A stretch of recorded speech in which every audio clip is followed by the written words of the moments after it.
In our last installment of the Middle Eastern prophecy, we began covering the parallels between the scriptural accounts of the restoration of the Jewish people to the land of Israel after the end came of the Babylonian exile.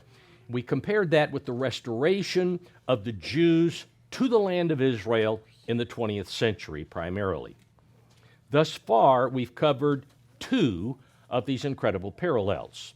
The first one, last time, was that God stirred up influential men to begin the process of returning to the land. That is the process of the Jewish people returning to the land. So God stirred up these influential men. And again, that was because of all of the desolate condition of the land of Israel, and we covered some of that last time. Mark Twain, what he experienced, and others that I think even Nathaniel Hawthorne did a trip to Israel, the land of Israel, and everybody was just dumbfounded of how desolate and horrendously depleted it was of vegetation and trees and so forth. But because of that, the Jews, at least after the land lay for quite some time, from the fall of the southern kingdom, the final exile of the Jews in 586, until finally Cyrus came to the throne, after he conquered Babylon in 539 and made the edict. That land was horribly desolate. And so when Cyrus made the decree, there weren't a whole lot that wanted to return because they had already put down roots, as God told them to, through the prophecy in Jeremiah, to put down roots and to wait it out, because it was going to be a number of years, decades, before they'd be able to return. And so many had already put down such roots, they didn't want to move. And in our day and time, same thing happened. You had Jews spread out in countries all over the Middle East and Europe, even other parts in North America, South America, so forth and so on. And they had businesses established. They had children, grandchildren, great-grandchildren, great-great-grandchildren in some cases, and they didn't want to leave.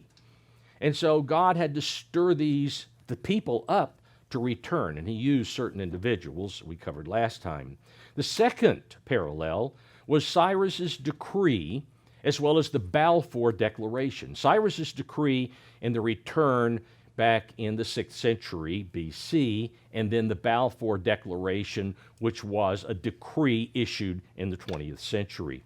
Both the first and second returns of the Jewish people to the land of promise were preceded by official governmental edicts to build.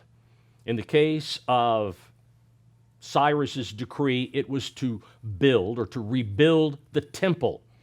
And then with the Balfour Declaration, it was to rebuild a land for the Jewish people to return to. That was the Balfour Declaration. Now, we're ready today to continue with the third parallel, which is the fundraising parallels between the two. Building, as we know, if any of us have built a house or whatever, or even something smaller, maybe some project anymore, if you are going to even improve on building, like your water heater goes out, you've got to pay the government to allow you to put another water heater in, unless you're me. And, things of that nature. But if you're going to build something, you got to get a loan. You've got to have the money in order to afford to do the building. So whether it's a temple in Cyrus's day or building a nation in the final days of this age, fundraising was required. Let's go back to Ezra chapter 1 and verse 3 this time. We've covered the first couple of verses several times, but here in Ezra chapter 1, verse 3, I'll read from the New International. It brings this out a little more clearly. It says, any of his people, that is, Cyrus is making this decree regarding God's people, the Jewish people. Any of his people among you may go up to Jerusalem and Judah and build the temple of the Eternal, the God of Israel, the God who is in Jerusalem, and may their God be with them. And in any locality where survivors may now be living, they're in exile in Babylon or spread out in certain other areas, the people are to provide, that is, the Jewish people, those who survived after the destruction of Jerusalem and wherever they went, the people are to provide them, those who do go up to build the temple, they're to provide them with silver and gold, with goods and livestock, and with free will offerings for the temple of God in Jerusalem. So Cyrus's edict was very clear that the people who went, the people who stayed behind, had to help those who went to do the rebuilding. The edict required fundraising to come from the Jews themselves, and again, in particular, the Jews who did not want to return because of whatever reason. The fundraising, though, didn't come all at once. It became necessary, and again, after the temple, because the building went on. After the temple was built, there was still building. There was still the need to rebuild Jerusalem because it had been destroyed, a need to rebuild the wall. So after it was finished, the temple was finished, the Jews continued rebuilding Jerusalem and its walls. And in that rebuilding, they were stopped because of enemies. They were stopped by an edict of Artaxerxes I. And that edict of not building held until Ezra finally came to prominence. Now, it became necessary for Artaxerxes, when that happened, when Ezra came about, to announce or to make another decree or edict, which was we were close to 80 years after Cyrus's decree. And Artaxerxes then decreed that funds to finish the building project, which was Jerusalem itself and the walls around Jerusalem, that though that building project needed funds to be completed. And so here in Ezra chapter 7, we find this edict of Artaxerxes, who stopped the building, but who also, that is, stopped the rebuilding of Jerusalem, the city, and the walls. He comes back when Ezra appeals to him. Artaxerxes, verse 12 of Ezra 7, New International Translation again. Artaxerxes, king of kings, to Ezra the priest, a scribe, New King James has, of the law of the God of heaven. Greetings. Now, I, Artaxerxes, I decree that any of the Israelites in my kingdom, including priests and Levites who volunteer to go to Jerusalem with you, may go. You are sent by the king and his 7 advisors to inquire about Judah and Jerusalem with regard to the law of your God, which is in your hand. Moreover, you are to take with you the silver and gold that the king, Artaxerxes, is doing this. Gold that the king and his advisors have freely given to the God of Israel, whose dwelling is in Jerusalem, together with all the silver and gold you, that is you, Ezra, may obtain from the province of Babylon. You're welcome to have fundraising campaigns and to take whatever you can, as well as the free will offerings of the people and priests for the temple of their God in Jerusalem. With this money, be sure to buy bulls, rams, and male lambs together with their grain offerings and drink offerings and sacrifice them on the altar of the temple of your God in Jerusalem. You and your fellow Israelites may then, note, you may do whatever seems best with the rest of the silver and gold in accordance with the will of your God. Well, what was best to do, which was God's will, was to finish putting the wall around Jerusalem and rebuilding the city. And so that money was for a continuation of the building project that began when Cyrus decreed the Jews could go back and they had to rebuild the temple. Since the approval of the Balfour Declaration, then, moving forward, tens of billions of dollars have poured into Israel from Jews and other descendants of the house of Jacob from around the world. Many, many have poured tens of billions. One example of a fundraising venture of Golda Meir is that she left Israel with approximately $10. That was all she was carrying with her, and she returned from New York City after going there and having some fundraising with $50 million. So she increased 10 to 50 million, $10 to $50 million in that one trip. And of course, there were other fundraising events that took place, and Jews in New York, which at that time numbered a lot more than the Jews in the land of Israel, certainly did what they were required to do. The descendants in Jacob, when you look at the total amount, the descendants of Jacob in the United States have poured over $300 billion into the Jewish state of Israel since its founding. Some push the amount closer to a half a trillion, 500 billion. So that's a lot of money. But it's taken fundraising in order to build that nation. Impossible without it. Now, a fourth parallel. Not every Jew returned after the decrees. Not every Jew returned after the decrees. We already mentioned this. We'll take this separately. Let's go back to Ezra chapter 2, and beginning in verse 1.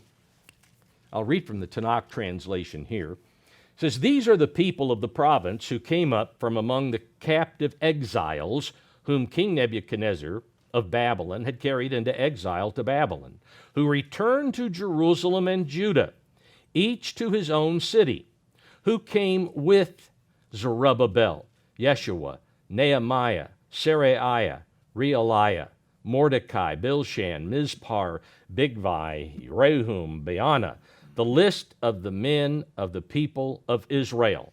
Then it goes on and lists all of these various families, and we come down to verse 64.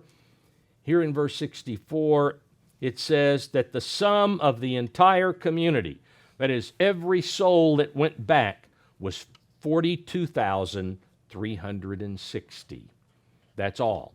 There had to have been probably in the neighborhood, by this point in time, at least 750,000 Jews living in the area of Babylon. Okay, because remember, God said, you have children, you make sure you marry, and you have children, and you continue to multiply, and yet only a little over 42,000 returned. Now, the first wave of Jews who returned after the Balfour Declaration was issued between 1919 and 1923 numbered about 35,000.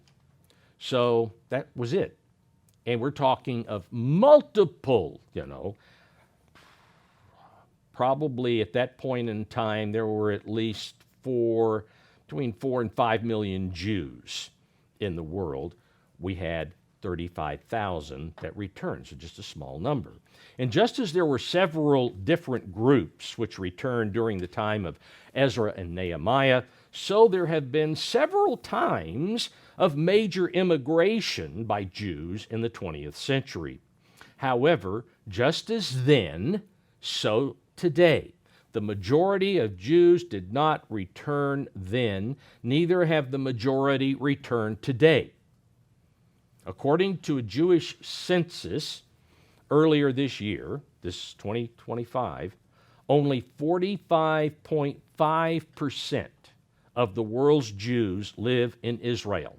Total number in Israel right now, 7.2 million are how many live there. But that's only 45.5% of Jews, the total number of Jews worldwide. So we still have the majority living outside the land. Today, the Jews make up 77% of the population living in the land of Israel. Now, that's 4% less than 1948 when Israel became a state, because then it was 81%. 81% of the population of the land of Israel were Jews then. Now it's only 77, so it's dropped a little bit. And some of that is because of various Arabs moving in and multiplying as they do wherever they go to expand Islam. Okay, the fifth parallel, problems with the inhabitants of the land. Problems with the inhabitants of the land. Let's go on to chapter 4 of Ezra and note this. Ezra chapter 4, beginning in verse 1. I'll continue reading in the Tanakh translation. It says, when the adversaries of Judah and Benjamin, now in this case it was Samaritans, okay, the ones that have been imported by the Assyrians into the northern kingdom after the northern kingdom fell to Assyria back in 721, 718. All right, so these are the adversaries, the Samaritans. When they heard that the returned exiles were building a temple to the eternal God of Israel, they approached Zerubbabel and the chiefs of the clans and said to them, let us build with you, since we too worship your God, having offered sacrifices to him since the time of King Esarhaddon of Assyria, who brought us here. They admit where they came from. Zerubbabel, Yeshua, and the rest of the chiefs of the clans of Israel answered them, it is not for you and us to build a house to our God, but we alone will build it to the eternal God of Israel in accord with the charge that the King Cyrus of Persia laid upon us. Because Cyrus said, you Jews are to build it. That's what he said. And of course, they didn't want the Samaritans mixed in with this anyway because of their false religion. And their false religion, again, adopting a lot of that false religion is what was the reason why God had the Jews removed by Nebuchadnezzar. They were taken into exile because of that. And of course, that first generation back didn't want to get involved in the same thing. Anyway, going on in verse 4, therefore the people of the land, that is the Samaritans, which were outnumbered the Jews at that time, the people of the land undermined the resolve of the people of Judah and made them afraid to build. They bribed ministers or officials, as other translations have. They bribed officials in order to thwart their plans all the years of King Cyrus of Persia and until the reign of King Darius of Persia. So they intentionally slowed down the building process by constantly yelling and screaming to the Persian officials, look what they're doing. They're going to try to overthrow Persian rule and all these crazy things. Now, looking at the parallel today or in the 20th century, in the book, again, The Return to Zion, on page 90, it says, on July 1st, 1920, a year after the first Halutzim, which just means the pioneers, the first that came back, the first Halutzim of the third Aliyah. The third Aliyah is the time of immigration, of immigrating to the land, of coming into the land. That's an Aliyah. And the third Aliyah was 1918 to 1921. That was the time. All right, so on July 1st, 1920, a year after the third Aliyah reached Eretz Israel, the land of Israel, Herbert Samuel, a Jew and a Zionist, came from London, from England. He arrived to take up his duties as the first British High Commissioner for Palestine. That's what it was called then. Samuel meant well. He tried to facilitate Jewish immigration and at the same time to appease the Arabs. But the two goals proved to be mutually exclusive. To placate Arab extremist elements, Samuel appointed Amin al-Husseini, who had been sentenced in absentia to 15 years in jail for his part in instigating the anti-Jewish riots in Jerusalem in April 1920, to the prestigious position. He brought him out of prison and gave him this prestigious position of Grand Mufti. The Grand Mufti was the chief legal authority for Muslims, or Muslims that they were called, in Jerusalem. So he was put in the highest position of Islam there in Jerusalem. In 1922, Husseini was elected president of the Supreme Muslim Council, and he used these positions of great influence and power to whip up opposition to the Zionist enterprise. So, mistake. The Brits constantly made mistakes in dealing with this, but it had to happen in order for prophecy to properly come to pass. Okay? But again, it shows you why these parallels exist. Now, what he did parallels the opposition that's been faced by Jews who have returned after the decree of Cyrus, or had returned after the decree of Cyrus. All right? Because we go on in chapter 4 of Ezra, down in verse 6, again from the Tanakh.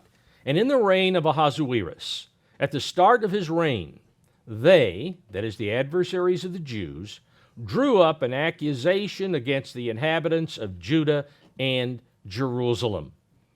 Okay, so once again, the adversaries, every chance they got, they did everything they could to prevent the Jews from any rebuilding whatsoever. Let's go down to verse 17. This is, I won't read all of the accusations against them, but anyway, the king Ahasuerus sent back the following message to Rehum the commissioner and Shimshai the scribe, and the rest of their colleagues who dwell in Samaria and in the rest of the province of beyond the river. The province beyond the river is everything was on the west side or the southwest side of the Euphrates. Greetings. Now, let's skip to verse 21. After the preliminaries of what he says. Now issue an order. This is what the commissioner, the one that was the official in charge on the beyond the river province, issue an order to stop these men, these Jews. This city is not to be rebuilt until I so order. Take care not to be lax in this matter, or there will be much damage and harm to the kingdom. When the text of the letter of King Artaxerxes was read before Rehum and Shimshai the scribe and their colleagues, they hurried to Jerusalem to the Jews and stopped them by main force.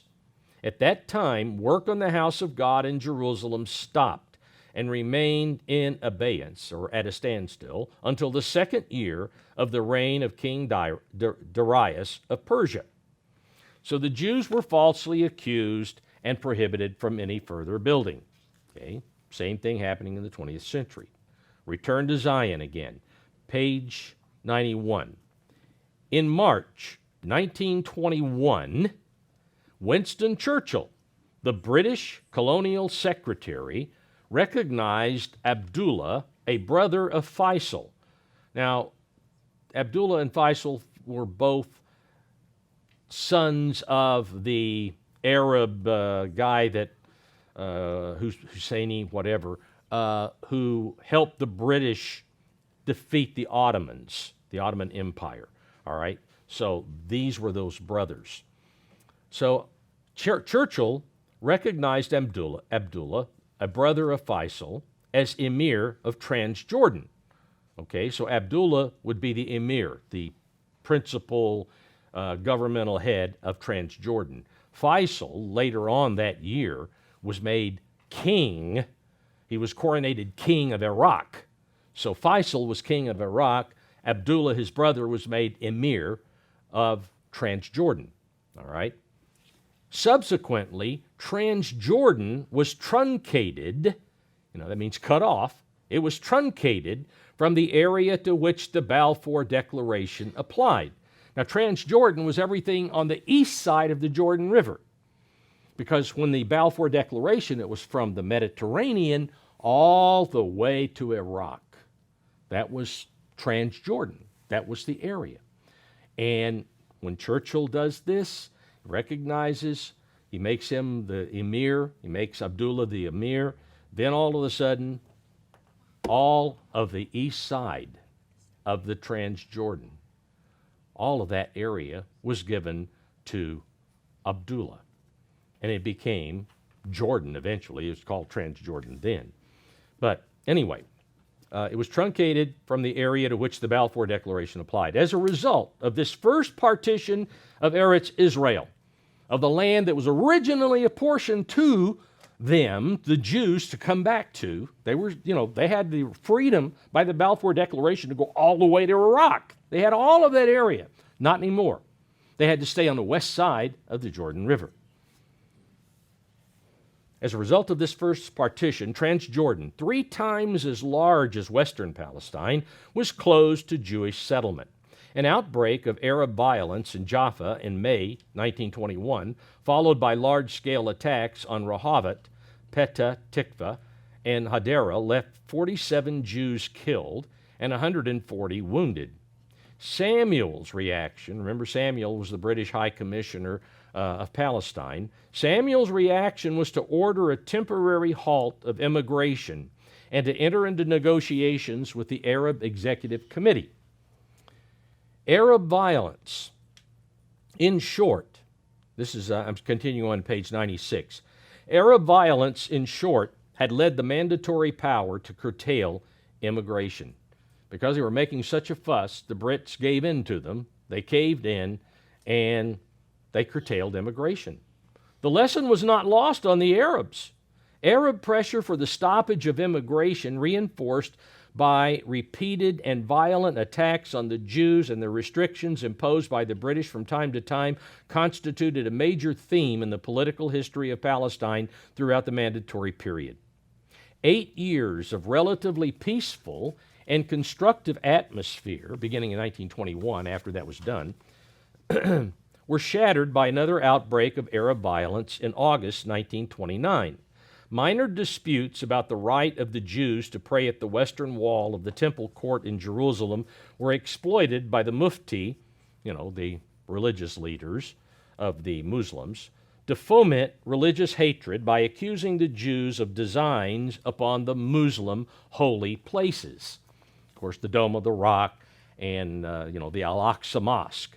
And that is a joke. That whole thing is a joke. I've changed my tune as well. I don't believe there was a Muhammad. There's a series, this Dr. J. Smith, who's been studying this for 40 years. You can go on YouTube and watch it. It's called Dismantling Islam. There are no written records anywhere that were written until over a century and a half after the so-called death of Muhammad. Mecca, the things that were said about Mecca, non-existent. This all came about later on. There was a German writer who wrote a lot of stuff down and quoted from some guy who wrote down the stuff about Muhammad's life, came up, unbelievable stuff, unbelievable. But Islam is a joke. Even Muslim scholars admit, because there's 6 different Qurans, 6. And supposedly that's only like just a small percentage of all of these incredible revelations of Muhammad that this guy, back in the 7th century, Muhammad was supposed to have died in 632. And this guy, it's like 750 or 60, he's writing about Muhammad. Never saw Muhammad. Nobody had any written records. None can be found for over a century and a half, and most of the stuff has been written even much further down the line. So anyway, by this point in time, they did recognize, this is a holy place. No, if there was a Muhammad, he never ascended to heaven from Jerusalem, like they say. That's one of the big things. Jerusalem is a holy city. Not for Islam, it isn't. No, it's all a lie. So anyway, I shouldn't have gotten off on that. It eats up time. But if you get a chance, watch some of those videos, Dismantling Islam, because he's got the proof. It's unreal. But anyway, now I'll continue on here and return to Zion. This is on August 24th, a Sabbath. The Arabs of Hebron fell upon the small, defenseless Jewish community who belonged mainly to the old Yishuv. That is, it was one of the Jewish settlements going back, back into the 1800s, and some of these Jews had lived there for hundreds of years, under the Ottomans and whatever. These are Jews who lived there long before the Balfour Declaration ever came out. All right, so they fell upon this community and butchered 70 men and women, including old people and infants. Sounds a lot like October 7th, doesn't it? Well, that's what they did. A parliamentary commission of inquiry, headed by Sir Walter Shaw, was sent to inquire into the intermediate causes of the outbreak, but it exceeded its terms of reference by dealing with questions of basic policy. It found that the fundamental cause of the riots had been the Arab feelings of hostility to the Jews, owing to the disappointment of their political and national aspirations and fear for their economic future. Accordingly, the commission proposed restrictions on Jewish immigration and on the purchase of lands from Arabs, because the Jews were buying land from the Arabs. On October 1930, the colonial secretary, Lord Passville, Sidney Webb, issued a white paper whittling down the meaning of the Balfour Declaration. Whittling down the meaning. It denied that the passages regarding the Jewish national home were the principal feature of the mandate, which is an outright lie, because that was the whole thrust of the Balfour Declaration. Skipping down, it goes on. The Arab Revolt reached its climax in the summer of 1938 when British bands captured British police stations and broke into Arab towns. The British concentrated large forces, about 16,000 troops, to combat the terrorist bands, and in the spring of 1939, the revolt came to an end. Militarily, it ended in defeat, but it brought the Palestinian Arabs a political reward. Malcolm McDonald was the colonial secretary, the McDonald White Paper of 1939, which in effect limited Jewish immigration to a final 75,000. That's all the Jews that could return. And so by that point, they had already gotten over 75,000. So no more. That's it. Any Jews anywhere else can't come.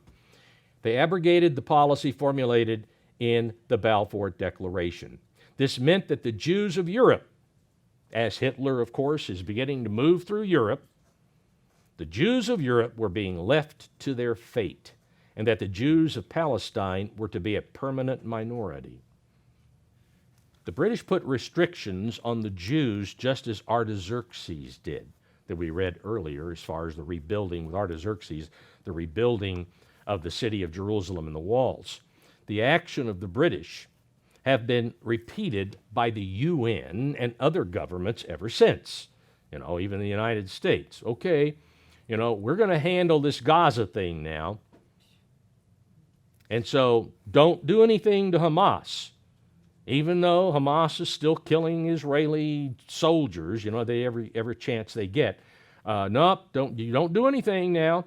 And so, that's what's happened. And of course, the Jews, the Israelis anyway, are always hesitant about doing anything. I mean, they have been giving free power away to the people in Gaza for decades. They don't ever pay their bills. They give them water, all of this. And what do they get in turn? They have rockets shot at them and whatever else. But, we've got, the tour guide we had over there years ago said, we got to do things we don't really want to do. We have no other option. We got to let them know before we attack a village to tell all the good people to get out. Like, Hamas is not going to get out as well. Of course they're going to get out as well. But still we've got to do it in order to destroy their tunnels and whatever. So anyway, that's what the Jews have been up against. That brings us to the sixth parallel. God raised up able leaders to stir the people. God raised up able leaders to stir the people, to finish the job. Okay? Let's go to Ezra chapter 5. Ezra chapter 5 and verse 1. I'll read verses 1 and 2 from Tanakh. It says, Then the prophets Haggai, the prophet Zechariah, son of Iddo, prophesied to the Jews in Judah and Jerusalem, inspired by the God of Israel. God told them to do this. Thereupon, Zerubbabel, son of Shealtiel, and Yeshua, son of Jozadak, began rebuilding the house of God in Jerusalem with the full support of the prophets of God. So these were very influential men, Zerubbabel, or Zechariah, and Haggai, because Zerubbabel and Joshua acted very quickly once that happened. In Ezra chapter 7 and verse 6, Ezra chapter 7, verse 6. I mean, with Haggai and Zechariah, of course, that was for finishing the temple. With Ezra, it's again about finishing the rebuilding of Jerusalem and the walls. So here in verse 6, New English translation says, This Ezra is the one who came up from Babylon. He was a scribe who was skilled in the law of Moses, that is the Torah, which the eternal God of heaven, eternal God of Israel had given. The king supplied him with everything he requested. That is, Artaxerxes did. For the hand of the Eternal, his God, was on him. So Artaxerxes had no other option. God made sure that in his mind he had to agree with whatever Ezra needed, whatever Ezra demanded. During the second return in the 19th and 20th centuries, God raised up influential individuals, not necessarily prophets, okay, but Theodore Herzl, who we covered last time. Then there was David Ben-Gurion. You know, the airport in Tel Aviv is named after him. There was Golda Meir, Menachem Begin. All of these individuals and others were raised up by God, and they pushed for the rebuilding of the Jewish homeland.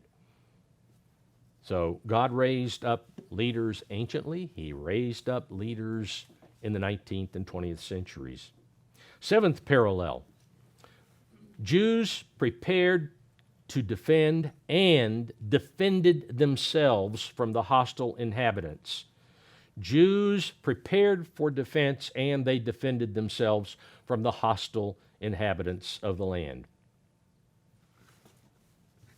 Now, let's move on to Nehemiah chapter 4. And of course, this is the time of the rebuilding of Jerusalem and the walls. Here in verse 1 of Nehemiah 4, it says, "But it so happened when Sanballat heard that we were rebuilding the wall that he was furious and very indignant and mocked the Jews." Skipping down here to verse 8, and all of them conspired together to come and attack Jerusalem and create confusion. And we'll skip down again to verse 16. "So it was from that time on that half of my servants worked at construction, while the other half held the spears, the shields, the bows, and wore armor, and the leaders were behind all the house of Israel. Those who built on the wall and those who carried burdens loaded themselves so that with one hand they worked at construction and with the other held a weapon. Every one of the builders had his sword girded at his side as he built, and the one who sounded the trumpet was beside me." So we find that they kept their weapons very close at hand while they were building. Well, in the Return to Zion, let's look at modern day. Return to Zion, beginning on page 81. It says, "With the British conquest of Palestine, it seemed that there would be no need for a Jewish defense organization because the British promised to keep law and order. Okay, so no need for a Jewish defense organization. For a European power had assumed responsibility for the preservation of civil order with the aid of legally constituted forces from the Yishuv, that is, from the local population.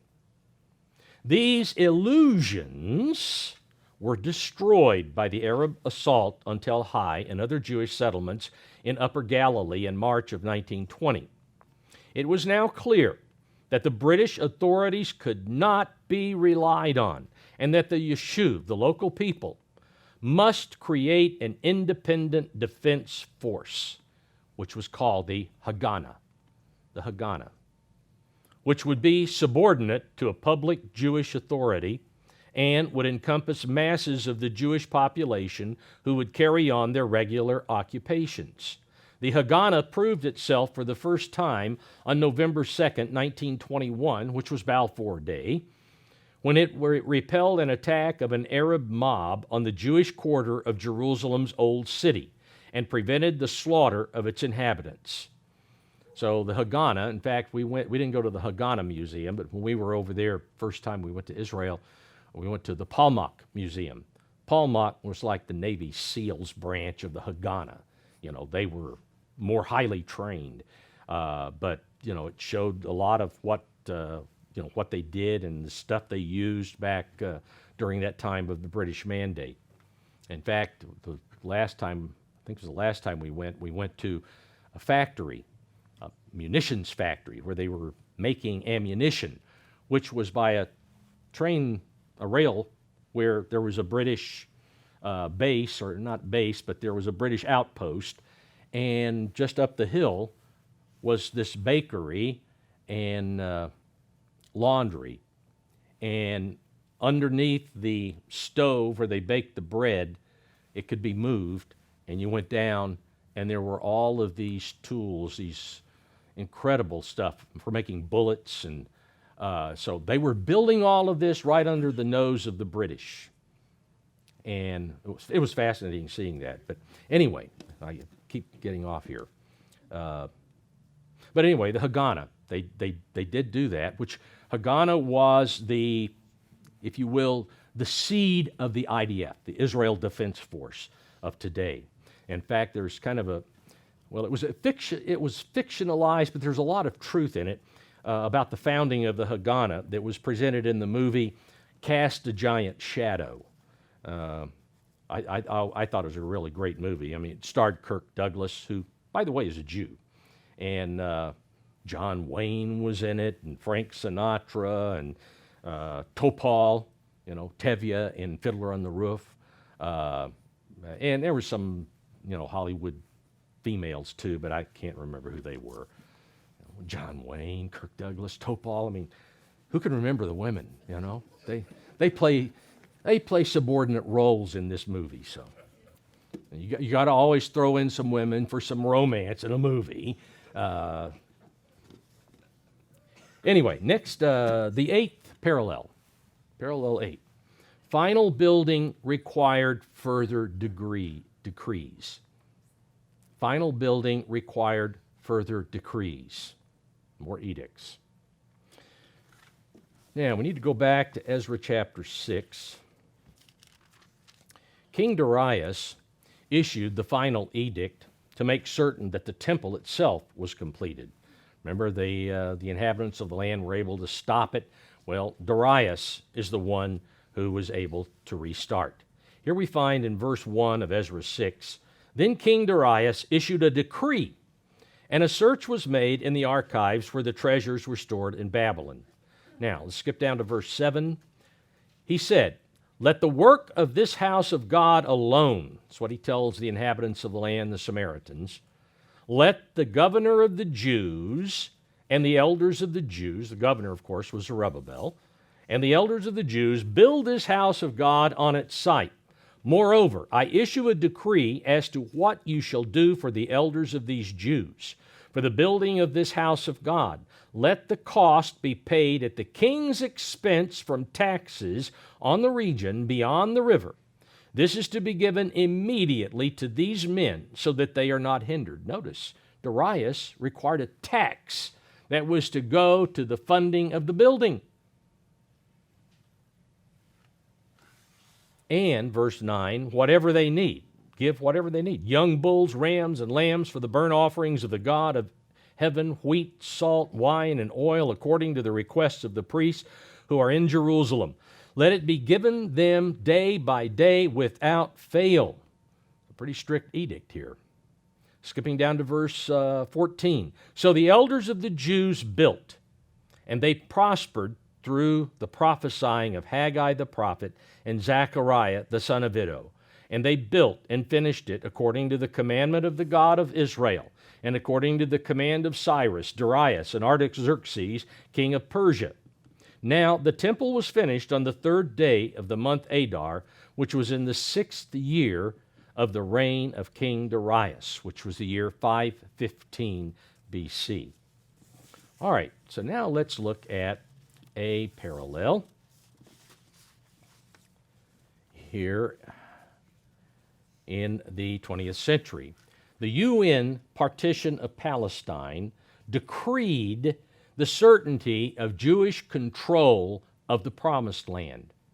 That is the UN, United Nations of all things. In the book Return to Zion, beginning on page 109, it says the United Nations Special Committee on Palestine, or abbreviated UNSCOP.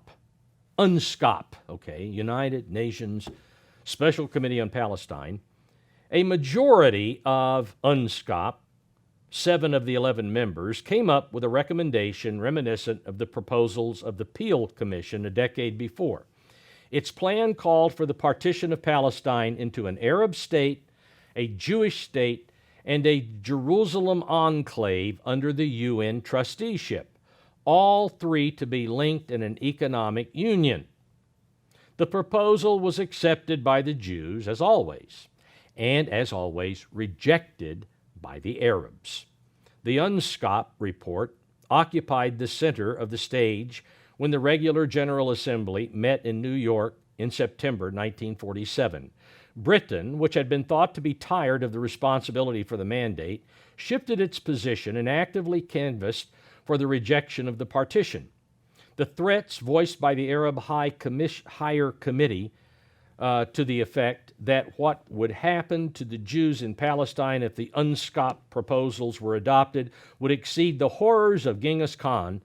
The horrors of Genghis Khan had the opposite effect. It became clear to a growing number of UN members that decisions must be taken which would prevent these threats from being carried out. The Jewish Agency announced its acceptance of the majority plan early in the debate. Moshe Sharett and Abba Hillel Silver delivered masterly speeches, and Weizmann's address left a profound impression. A two-thirds majority was required for adoption of the committee's report. The decisive vote came on November 29, 1947, and it was 33 for, 13 against, and 10 abstentions. So, Israel proclaimed its independence on May 14, 1948. Now, these parallels between the two returns of the descendants of the southern kingdom help us to see God's hand was very much involved in the establishment of the nation of Israel today. In fact, his hand is also seen in many of the incredible miracles that he has worked, especially in the 20th century and even today. Every one of the wars, 1948, War for Independence, there was no way in the world they should have been able to survive. They had virtually nothing in the way of weapons. The British pulled out, took their stuff with them, and they left them to Arabs who had some modern, at that time, modern war implements. And yet, they were able to win that War of Independence. They again were attacked. 1956, of course, you had Nasser, who was, over Egypt at that time. And then you had 1967. You had 1973, the Yom Kippur War. You have all of these. Every one of them, a miracle they survived, because they were always outnumbered at least 3-1. At least 3-1.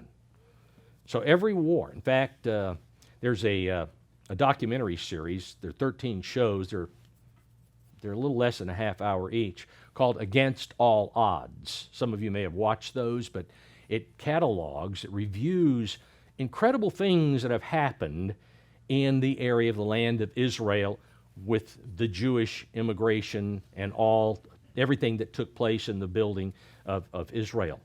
It actually happened twice, in the War of Independence in 1948, as well as later on in 1967.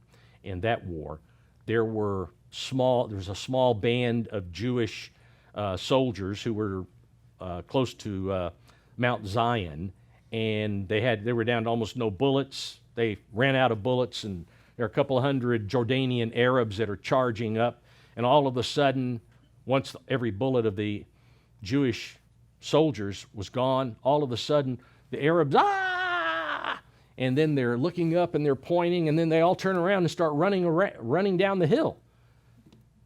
And so then they captured one of these guys, and didn't you see?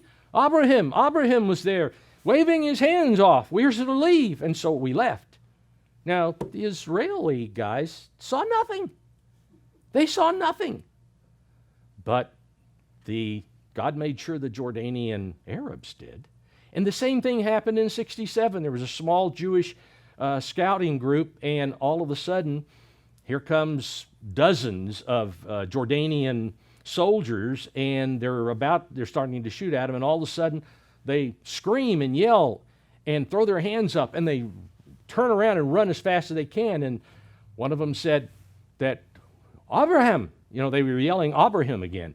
And so they said it was Abraham saying no, and there were angels with flaming swords behind him. That's what they saw. Kind of reminds you of the servant of Elisha that was able to see. Well, God show him. Wow, the whole mountain was covered with all of these flaming chariots and whatever. Well, God did that. There was a small group, a tank commander and his guys. I guess I can't remember what happened to their tank, but they were trying to walk to a city, and it was dark. There was no moon, and all of a sudden they realized they were in a minefield, and they stopped. And in this darkness, and they started to try to figure out, with their bayonets where a landmine might be. All of a sudden, out of nowhere, this massive wind came up, and it blew and blew, and they just had to huddle down. And when it was done, 18 inches of topsoil was gone, and every mine could be seen. Now, these things are not coincidental, and there were other things as well, but we don't have time. But watch, you get a chance, watch against all odds, because it goes through a number of things, miraculous things that have happened. But it's vitally necessary for the Jews to have control of the land of Israel in order for prophecy to be fulfilled, because Judah is prophesied to be in possession of the land of Israel at the time of the end. As we noted earlier in an earlier section back in Hosea chapter 1, Hosea chapter 1, God said that he was going to show mercy to the descendants of the southern kingdom of Judah, even though he wasn't going to allow the northern kingdom. He wasn't going to show them any mercy. Lo Rahama, no mercy for you. But the southern kingdom, yes. He was going to show mercy and let them come back to the land. Northern kingdom, no. And he promised that they would take possession of the land after 2,520 years. The 7 times punishment, which again, as we know, ended in 1917, from the time of when the land was first taken into control by the Babylonians. That's when it happened. The prophet Joel verifies this action. Let's go to Joel chapter 3.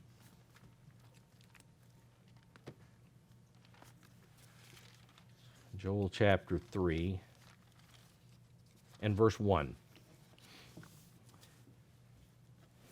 Here we read, and again, we're not going to go back into chapter 2, but it's showing the end time. We're at the end time because it's talking about the trumpet plagues, and the sun turned to darkness, the moon turned to blood, so forth and so on. But before that happens, this is telling us what's going to be taking place, just about that time before that happens. For behold, in those days and at that time, when I here, God is saying this, when I bring back the captives, or the New English translation, when I return the exiles to Judah and Jerusalem. So it's no happenstance, and there's no way that the Jews would not have survived 1948, 1956, 1967, 1973, had it not been for God. God made sure. He is the one responsible for this. Bring back the exiles to Judah and Jerusalem. So God, again, makes it very clear he's the one responsible for the returning of the Jews at the end time. He goes on to show that they will once again, even though they don't understand this, you go and watch some of what the rabbis say, that's not going to happen. No. We're just now waiting for the Messiah. We're going to get the third temple built, and then here comes the Messiah. They don't read Joel 3 and see how it applies. This is yet to be. They will once again be conquered and subjugated, and some of them removed from the land again, been sent into exile. After which, God promises he's going to deal with the ones who oppress them, the ones who attack them. But again, remember, God said, I'm going to have to send my servant, the beast, against the Jews, a hypocritical nation, because they have never acknowledged me, the Messiah, the God of Israel. They did not receive me when I came. And so they're going to have to go through this. They're going to have to finally admit that Christ indeed is the Messiah. But again, that's, you got to bring all the prophecies in to see that. Going on in verse 2, I will also gather all nations, and I will bring them down to the valley of Jehoshaphat, and I will enter into judgment with them there on account of my people. my heritage Israel, whom they have scattered among the nations. That is, after what we read in Zechariah chapter 14, verses 1 and 2, when he says he's going to bring all nations against Jerusalem, and the city's going to be taken, and the beast is going to control it for 3.5 years. Whom they have scattered among the nations. They have also divided up my land. They have cast lots for my people, have given a boy as payment for a harlot, and has sold a girl for wine that they may drink. Indeed, what have you to do with me, O Tyre and Sidon, and all the coasts of Philistia? Will you retaliate against me? But if you retaliate against me, swiftly and speedily I will return your retaliation upon your own head. Because you have taken my silver and my gold, and you've carried into your temples my prized possessions. Again, what are their temples? Islam. Islam is what their temples are. Also, the people of Judah and the people of Jerusalem, you have sold to the Greeks that you may remove them far from their borders or far from their homeland, Tanakh translates. Over in Psalm 83, which we're going to go through here in a few weeks in a lot more detail than what we have here, but Psalm 83, verse 1, I'll read from the New English translation. O God, do not be silent. Do not ignore us. Do not be inactive, O God. For look, your enemies are making a commotion. Those who hate you are hostile. They carefully plot against your people and make plans to harm the ones you cherish. They say, come on, let's annihilate them so they are no longer a nation. Then the name of Israel will be remembered no more. Yes, they devise a unified strategy. They form an alliance against you. Now, this is a nation called Israel in the Middle East, which is attacked. So, yes, the Jews have to be there. They have to be there in order for not only Joel 3, but also for Psalm 83 to come to pass. In Ezekiel 35, and verse 2. Here, God tells Ezekiel, Son of man, set your face against Mount Seir and prophesy against it. Of course, we know Mount Seir, primary hub of Esau's descendants. Say to it, thus says the Lord God, behold, O Mount Seir, I am against you. I will stretch out my hand against you and make you most desolate. I shall lay your cities waste, and you shall be desolate. Then you shall know that I am the Eternal, because you have had an ancient hatred and have shed the blood of the children of Israel by the power of the sword at the time of their calamity. New Revised Standard goes on, at the time of their final punishment. The final punishment. They were punished for 2,520 years by not having possession of the land. But once they have the possession, they're going to have it ripped away from them again. That's the final time of punishment. This prophecy against Esau here refers to the attempts to destroy the Jews at the end of the 2,520 years of withholding the control of the promised land from the southern kingdom by Esau. Again, from 1917 until the fulfillment of the prophecy in Joel chapter 3. That's the time that Esau would be pulling these things. The power of the sword that Esau has here, or is referred to, is not only in reference to the wars waged against the Jews in 48, 56, 67, 73, but also of all of the terrorist attacks against against the Jews after the declaration of the Balfour, the Balfour Declaration. Refers to the insidious attacks against children and unarmed citizens of Israel, which were magnified unimaginably on October 7th, 1923, when Hamas attacked, murdered, raped, and desecrated the bodies of more than 1,200 descendants of Jacob, more than 90% being Jews who lived there in the land of Israel. About 10% were from other places, Germany, United States, somebody from Thailand, that were there. But that's Esau. Of course, we saw that happened when they attacked the Jews in Hebron earlier from that we read about in that book, Return to Zion. Now, one other area regarding the territory now possessed by the tribe of Judah what is the correct designation of that land? Because we hear all the time, Palestine, Palestine, Palestine. Well, despite being called by that name, by all of the people in media and wherever else, without question, its name is not Palestine. It is not Palestine. From the book, well, I'll read from the book here, From Time Immemorial, on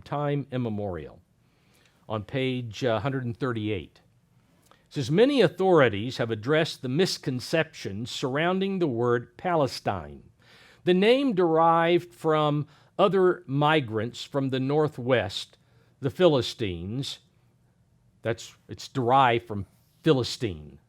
Palestine, Philistine, similar, but that's where it's derived from. Though the latest arrivals, and though they only exercised control over the whole country for a few uncertain decades, they had been the cause of its name of Palestine. These Palestines, these Philistines were an Aegean people, driven out of Greece and the Aegean islands. They settled in the maritime plain of southern Palestine, where they founded a series of city-states. According to Bernard Lewis, an eminent authority, the word Palestine does not occur in the Old Testament. Palestine does not occur in the New Testament at all. The official adoption of the name Palestine in Roman usage is used to designate the territories of the former Jewish Principality of Judea, and seems to date from the time after the suppression of the great Jewish revolt of Bar Kokhba in the year 135 BCE.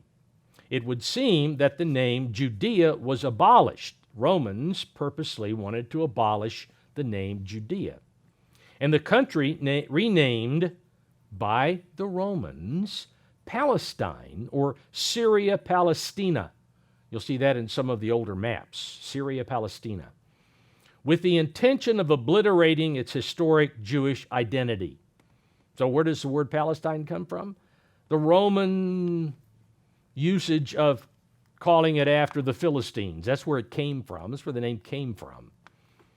The earlier name did not entirely disappear, and as late as the 4th century CE, we still find a Christian author, Epiphanius, referring to Palestine, that is Judea. That is what he said. Palestine, that is Judea. That's his quote.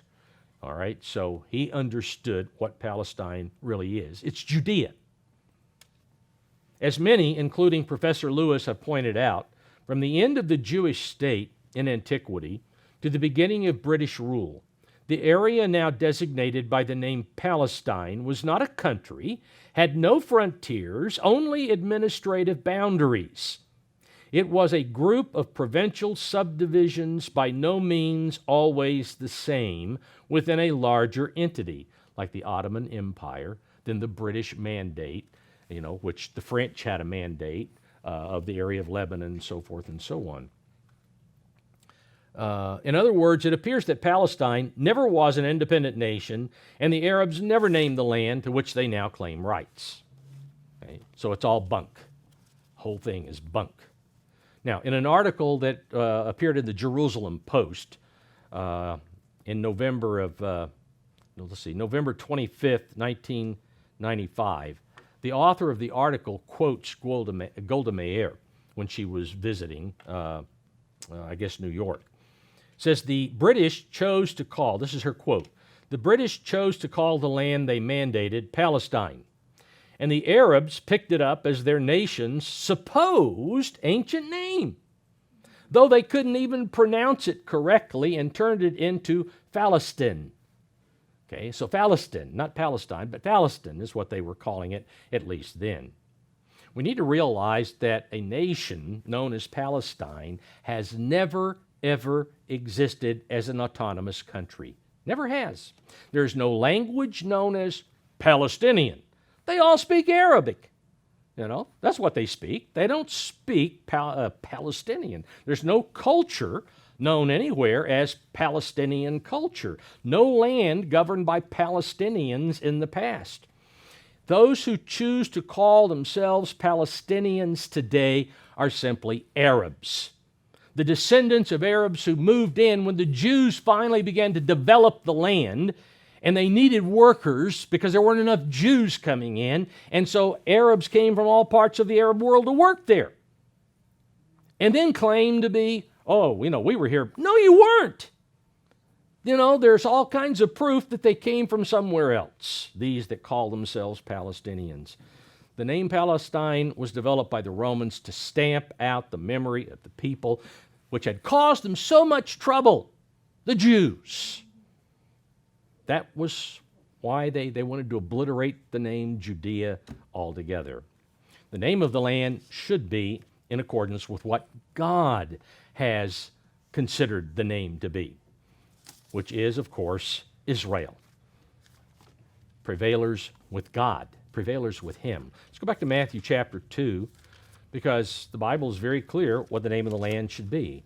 Here in chapter 2 of Matthew, verses 19, beginning in verse 19,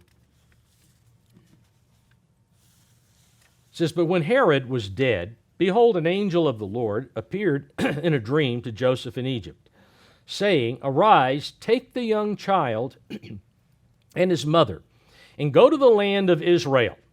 Where did they go? To the land of Israel. "For those who sought the young child's life are dead." Then he arose, took the young child and his mother, and came into the land of Israel. That's the name that God has given the land, and nobody can change it. They can try to call it something else, but they cannot change that land. It's God. It belongs to Him. This was the name that God designated it when only the tribe of Judah was in the land at that time. The Jews today have given the land its ancient name, the name it was called by God anciently, and by which He calls it in the future, when the land will be inhabited by all the tribes of Israel, not the tribe of Judah only. In Ezekiel 36,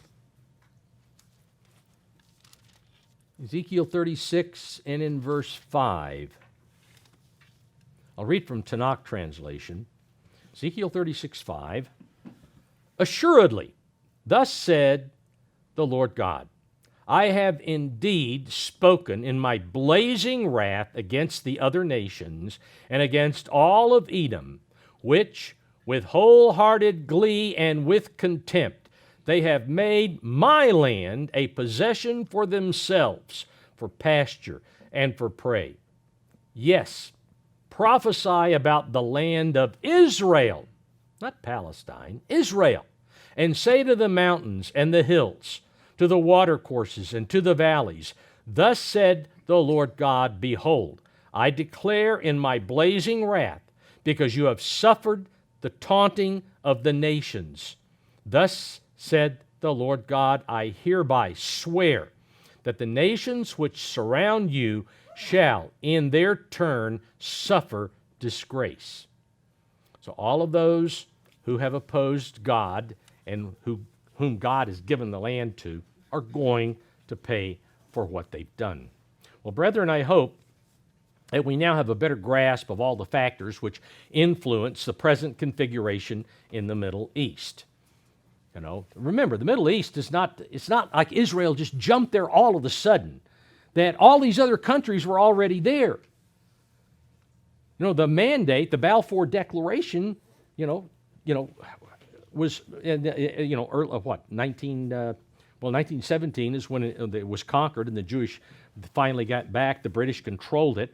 But here we go back into the 20s when, you can rebuild a homeland. And 1948, it came into existence in 48. But you go back and look at all of the other countries. Iraq, what was it? 1920 or 21. Iraq was, became a nation.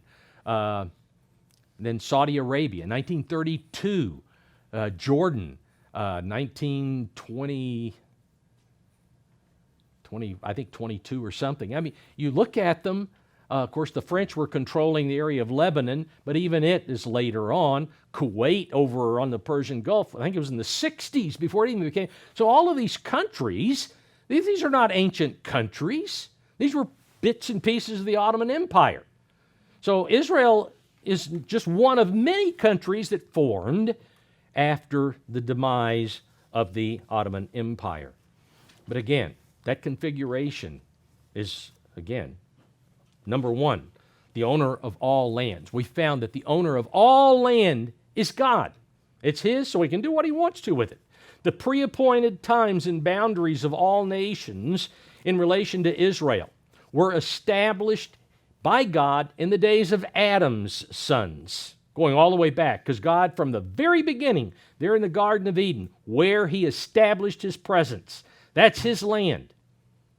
And from there, He was going to have a nation. He was eventually going to build a nation. Adam didn't make it. Okay? It took a long time before he finally found the ones through Abraham, Isaac, and then Jacob that he was going to make a people that would prevail with him, just like their forefather Jacob prevailed with him in that wrestling match. The promises to Abraham were destined to go to Jacob's descendants prior to his birth. Esau has no claim on them. The loss of the birthright was actually the beginning of Esau's hatred, which was passed down to every succeeding generation to our day. Control of the world's oil in the way Esau, or at least much of the world's oil by Esau, was a way that was prophesied to break Jacob's control over his descendants in the end time. We've seen a lot of that happen. The tribe of Judah was prophesied to have control of the land of promise at the time of the end. And then, as we've seen here just a few minutes ago, Esau is guilty of shedding blood of the descendants of Judah in the land of Israel after the 2,520 years, 7 times punishment, ended on the southern kingdom. And he continues to do so and will until we come to what happens with the beast. And some of that we will get into in Psalm 83. So these factors not only explain what we see today, but also set the stage for the fulfillment of the final prophecies concerning the land promised to Abraham, Isaac, and Jacob, the land of Israel, prevailers with God.